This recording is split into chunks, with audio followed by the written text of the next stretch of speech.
कहते पागल हो गए, हमें जिंदा लाने का आदेश नहीं है, हमें तो केवल मुर्दा लाने का आदेश। बोले नहीं, आज जिंदा ही लेकर आओ। चारों यमदूत पहुंच गए उस घर पर। 3 मंजिले के छत पर एक चतुर मानव विश्राम कर रहा था। खटिया उठाने लगे। चतुर मानव ने कहा, तुम 4 कौन हो? चारों ने कहा, हम यमदूत है। बोले यहाँ क्यों आए हो? अभी आपको ले जाने के। चतुर मानव ने कहा, देखो जी, जिसकी आयु समाप्त हो गई उसको ले जाओ, मेरी आयु समाप्त नहीं हुई है, मुझे ले जाके क्या करोगे? बोले नहीं, आदेश हुआ है आपको ले जाने का।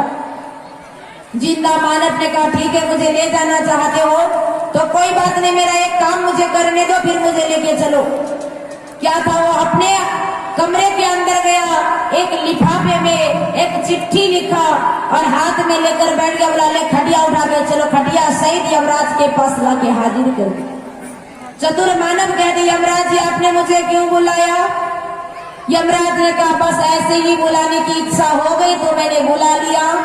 बोले, बुलाए अच्छा किए, पर एक बात सुन लीजिए, आपके नाम से पत्र आया हुआ।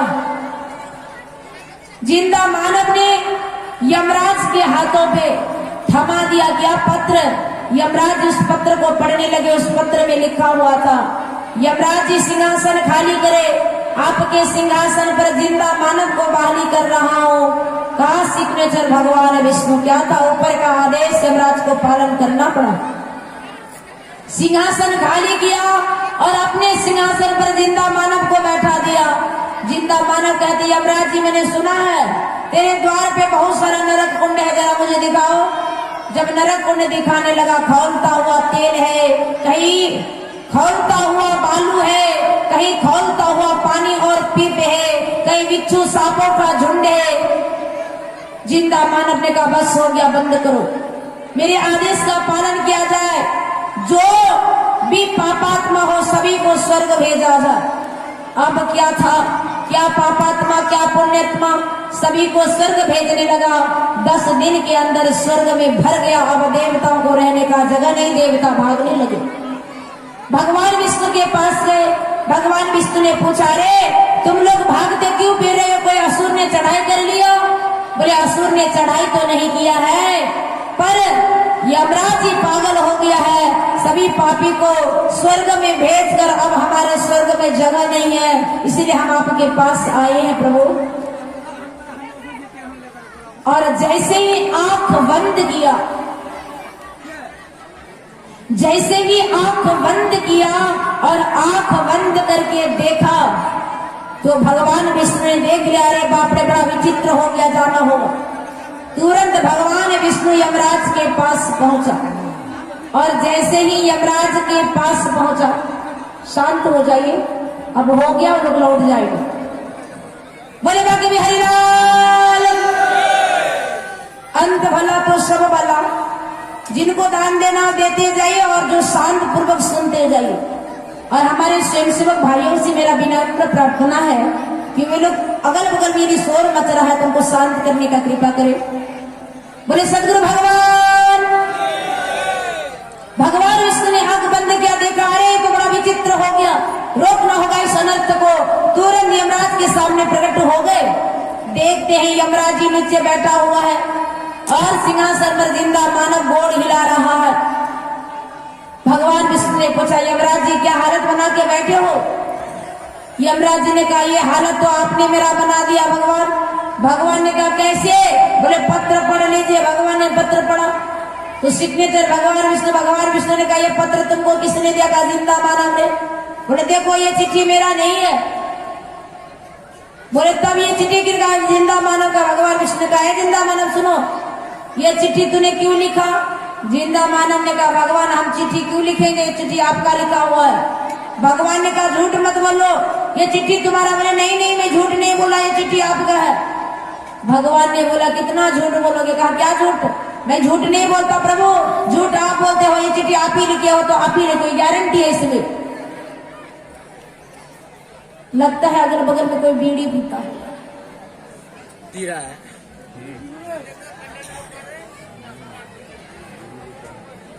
श्री आप सबके अंदर रहते हो? बोले हाँ, मैं सबके अंदर रहता हूँ। बोले भगवान, जब आप किसी के अंदर से बाहर निकल जाते हो तो वो आदमी मुर्दा, ये बताओ।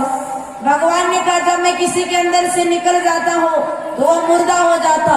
बोले भगवान आप ही बताइए, आप मेरे अंदर है तब ना हम चिट्ठी लिखे, आप निकल जाते तो हम चिट्ठी लिख पाते, तो बताए चिट्ठी किसने लिखा? भगवान को सहर्ष स्वीकार करना पड़ा कि चिट्ठी मैंने ही लिखी। भगवान विष्णु ने कहा यमराज जी अपने यमदूतों को बोलो इस जिंदा मानव को उनको जगह पर छोड़ के आओ, नहीं तो ये किसी को जीने लायक नहीं छोड़ेगा। हम विचार कर सकते हैं, हम आप विचार कर सकते हैं कि मानव के पास कितना शक्ति और सामर्थ्य है कि पूरे प्रकृति को मुट्ठी में कर नचाने का किसी के पास पावर है तो मनुष्य के पास पावर है। इसलिए ऐसे देव दुर्लभ जीवन को हम विषयों के पीछे बर्बाद करते हैं, ये अच्छी बात नहीं है। इसलिए हम संतों की समाज में जब आएंगे तो संत महापुरुष हमें जीवन जीने का हर तरह की कला सिखाता है, चाहे गृहस्थ जीवन हो चाहे विरक्त जीवन हो, ये सारे जीवन जीने का प्रथम पाठशाला हमारा सत्संग है। आप सत्संग में बैठेंगे तो ज्ञान की बात सुनने को मिलेगा। कल सुबह से आप यहाँ चिल्लाओगे ना तो आपका आवाज भी कोई नहीं सुनेगा, हॉर्न से ही टकराएगा। एक बार भी वहां पर अष्टयाम करने वाले ये नहीं कहेंगे भैया चुप न रे, खैनी नहीं खाना चाहिए, नहीं कहेगा कोई। अरे भाई खाते हुए राम राम करो, राम राम। ये अवसर मिला है, संत महापुरुष हमें सिखाते हैं, बैठाकर हमें समझाते हैं कि ये मानव का जीवन है, नशालु पदार्थों का सेवन नहीं करना चाहिए। ये खैनी गुड़का दारू है ना, तंबाकू बीड़ी सिगरेट चरे सापिम गांजा भांग, ये सारी चीजों का परित्याग करो। ये चीज ग्रहण करने योग्य नहीं है, हमारा योग्य नहीं है। हम शुद्ध शाकाहारी प्राणी, पर हम संतों के सानिध्य में आएंगे तभी तो हम समझ पाएंगे।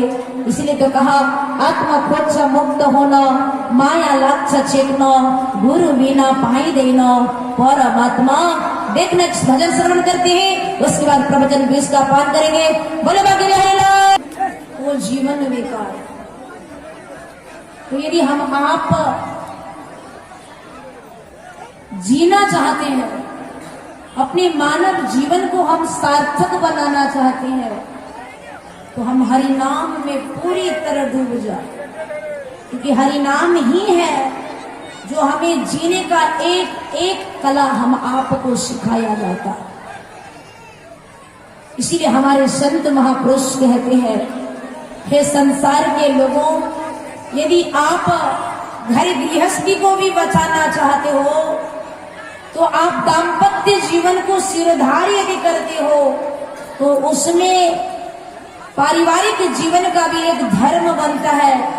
पत्नी के लिए पातिव्रत धर्म और पति के लिए एक पत्नी व्रत धर्म में यदि हमारे समाज के हर व्यक्ति दृढ़ हो जाता है तो हमारा समाज सुदृढ़ हो जाता है और हमारे समाज में राम राज्य स्थापित हो जाएंगे।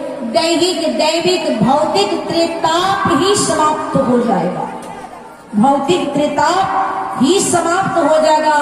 घर घर में राम आएंगे, घर घर में श्रवण कुमार आएंगे, माता सीता मीराबाई सहजोबाई आए। मैं तो इस मन से कहना चाहूंगी मेरे माँ बहनों से, भले हमारी माँ बहन भाई बंधों की तुलना में शारीरिक रूपों से कमजोर मानी जाती, ओस की बूंद सी होती है बेटियां, जरा सा दर्द हो माँ बाप को तो रोती है बेटियां। बेटा नहीं रोता, बेटा तो कहता जल्दी बूढ़ा बूढ़ी मर जाए तो ग्रह हमारा कट जाए, पर बेटियां नहीं चाहती। ओस की बूंद सी होती है बेटियां, जरा सा दर्द हो तो रोती है बेटियां। बेटा तो एक कुल को रोशन करता है, दो दो कुल को रोशन करती है बेटियां, दो कुल की रोशनी है बेटी। पर आज भी हमारे समाज की कुरीतियों को देखो, शादी करके जब आते हैं बड़े बुजुर्गों के पास आशीर्वाद प्राप्त करने जाते हैं तो हमारे बूढ़े बुजुर्ग आशीर्वाद देते हैं, पुत्रवती भव, बेटा का आशीर्वाद दे दिया, आज तक सुने पुत्रीवती भव नहीं। और आज भारत सरकार का अभियान है बेटी बचाओ बेटी पढ़ाओ, स्वच्छ भारत, भारत स्वच्छ तब होगा, बेटी पढ़ाओ बेटी बचाओ का अभियान तब पूरा होगा, सबसे पहले भारत वर्ष के दहेज प्रथा रूपी गंदगी को मिटाना पड़ेगा। यही दहेज प्रथा रूपी गंदगी के कारण आज हमारी बेटियां रेलवे पटरी में जाकर जान गंवा देती, फांसी लगा के मर जाती है, गंगा जी में कूद जाती है, जहर पी करके मर जाती है, आत्महत्या कर लेती है। क्यों? दहेज प्रथा रूपी गंदगी की वजह। आज ये दहेज प्रथा रूपी गंदगी को हमें मिटाना, हमारे माई बहनों से मेरा आह्वान है, मेरी प्रार्थना है कि पश्चिमी सभ्यता संस्कृति को मिटाना चाहते हो तो अपने धर्म अपने संस्कृति पर दृढ़ हो जाओ, क्योंकि अत्याचार कुरीतियों पर क्या करना है? चलाना है तलवार। अत्याचार कुरीतियों पर चलाना है तलवार। धरती पर बार बार लेना है काली दुर्गा भगवती का अवतार। सत्संग का घर घर में करना है प्रचार। मीरा सहजो जनाबाई मुक्ताबाई बन करके आना है बार बार। आज समाज में बेटा का जन्म होता है तो लोग लड्डू बांटते हैं, पार्टी देते हैं, खुशियां मनाते हैं, डीजे बजाते हैं। अब बेटी का जन्म हो गया तो घर में मुंह लटका के बैठ जाता, लगता है घर में मर गया। कोई पूछता है क्या हुआ रे, की हो तो बेटी, मुंह फैसला देता है, लगता है उसका घर में मातम छा गया। अरे बेटी हो, खुशियां मनाओ। बेटा के जन्मदिन में 1 किलो लड्डू चढ़ाते हो तो बेटी के जन्मदिन में 2 किलो लड्डू चलाओ। 2 कुल की रोशनी है आपकी बेटी, क्योंकि बेटा साथ को छोड़ भी देगा, बेटी साथ ना छोड़ेगी। बेटा साथ को छोड़ भी देगा, बेटी साथ ना छोड़ेगी। जिस दिन जोड़ेगी कुल से रिश्ता, कुल से कुल को जोड़ेगी। जिस दिन कुल से रिश्ता जोड़ लेगी। देखिए, इसीलिए हमारी माँ बहनों से मेरी प्रार्थना है कि पश्चिमी सभ्यता संस्कृति को हृदय में पनाह मत दीजिए। पश्चिमी सभ्यता संस्कृतियों ने हमारे जीवन को बर्बाद कर दिया, दुख दिए, कलवा सुख कभी दिया ही नहीं। आज पश्चिमी सभ्यता संस्कृतियों के आड़ में हमारी माँ बहन छोटी छोटी कपड़ा को पहनती है, बाल यू काट, स्टेट कोट, भी काट काट लेती है और छोटे वस्त्र को पहन के जब घूरती है। हमारे भाई बंधु जब देखते हैं तो अपने इंद्रियों को कंट्रोल नहीं कर पाते और ऐसा घटना को अंजाम देता है, समाज के लोग सिर उठा के चलने लायक भी नहीं रहे। इसीलिए शांत रहिए, शांत। आप लोग गप क्यों करते हैं? पोटरी घर पे की हालत पड़ी, वही पोटरी पड़ा हुआ इधर के, पोटरी के पीछे पड़ा हुआ। हल्ला मत, मेरे कमरे में आइए।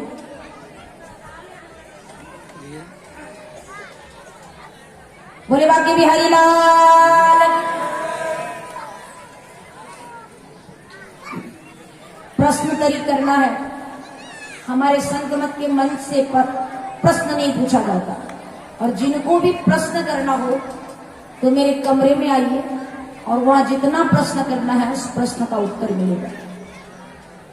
हम रामपाल बाबा नहीं, आप पूछो हम उत्तर देंगे। हम अनिरुद्धाचार्य नहीं, जो पूछो हम बोलेंगे। व्यास मंच है, कथा हो रही, कथा श्रवण कीजिए। आपको जितना प्रश्न करना है मेरे कमरे में आके कीजिए, क्योंकि हम आपके प्रश्नों का उत्तर देने में, कथा सुनाने में लग जाएंगे। फिर मेरा सब्जेक्ट एक ही सब्जेक्ट पे यहाँ मंच पर कई सब्जेक्ट बोलने को मुझे बोला, तो मैं खिचड़ी बना बना के बोल रही हूँ। श्री सदगुरु महाराज, हमारे यहाँ कहा जाता तिमी बहर म पीपल संगई बाचुला, संगई मरने संगई बाचने बाचा गरुला, तिम्रो माया लाक्षणी लई लई हो। यही प्रश्न यहाँ आया है, मैं समझ गई, इसका उत्तर मेरे कमरे में मिला। हमारे संत महापुरुष कहते हैं हमारा समाज में सबसे बड़ी विकृति है, तो वो क्या है? वो सबसे बड़ा विकृति है कि बच्चे अपने माँ बाप को धक्के मार के घर से बेघर कर रहे हैं। यही हमारा कुरीति है। आज माँ बाप मिलकर के 10 बच्चों को बॉर्डर साइड का उस एरिया के सबसे धनवान व्यक्ति और रामानंद